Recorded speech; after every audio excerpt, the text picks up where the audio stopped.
এই বাংলাদেশে একটি জগদ্দল সরকার, জগদ্দল পাথরের সরকার দীর্ঘ 17 বছর বাংলাদেশের মুক্তিগামী মানুষের বুকের উপরে পাথর হয়ে বসেছিল। তো এই মুক্তিগামী মানুষ তারা আন্দোলন সংগ্রাম দীর্ঘ সময় করে, কারণ আন্দোলন আমরা দেখেছি কখনো কিন্তু এই যে আন্দোলনটা গণঅভ্যুত্থানে হয়েছেন, এই আন্দোলন কিন্তু আমার জীবদ্দশায় আমি কখনো দেখিনি।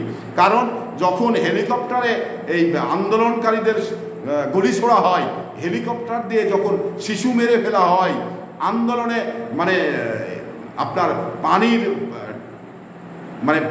মরিচ পানি দিয়ে এবং তাদের বিচ্ছিন্ন করা হয়, এগুলো কিন্তু আমরা আমার জীবদ্দশায় কখনো দেখিনি।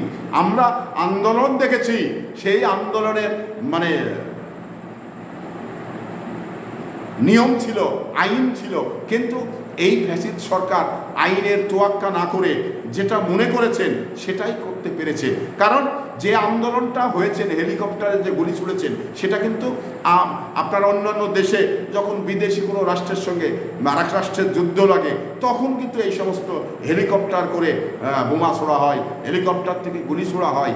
আমার কাছে এটা মনে হয়েছিল যে এই গণঅভ্যুত্থানের আগে বিদেশি কোনো রাষ্ট্রের সঙ্গে বাংলাদেশের যুদ্ধ লেগেছে, যা আন্দোলনের ধরন ছিল সেই ধরন দেখেই আমি মনে করেছিলাম।